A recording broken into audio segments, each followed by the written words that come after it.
Okay, we have gone through the first two steps of initiating a project. We've assessed the project, started to work on our feasibility study, cost-benefit analysis, and so forth. We've defined a high-level scope, a preliminary scope statement.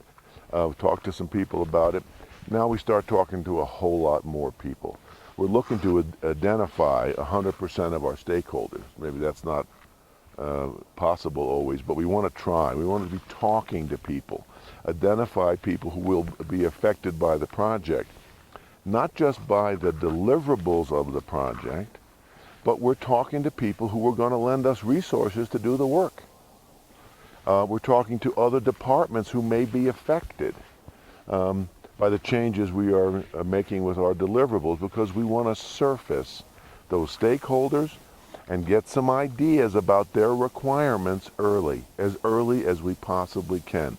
This is one of the really strong best practices we get from PMI, and that is we want to identify the stakeholders, find out what their requirements are, deal with those requirements, not necessarily include them all, as early as we possibly can, because that's when they're the cheapest to handle.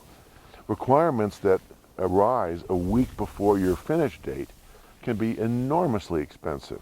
That's why we spend the time identifying stakeholders now, building some bridges to the people who are going to provide resources to the project, and socializing the scope. That's what we're doing in this second phase.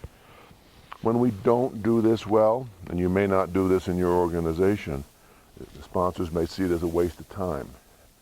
You get those late surprises that are bad, where we have somebody whose requirements have to be met, we have to include it in the project, and there are studies saying that that adding requirements late in the project, in the last quarter of the project, can cost 100 times as much as dealing with those requirements during the planning.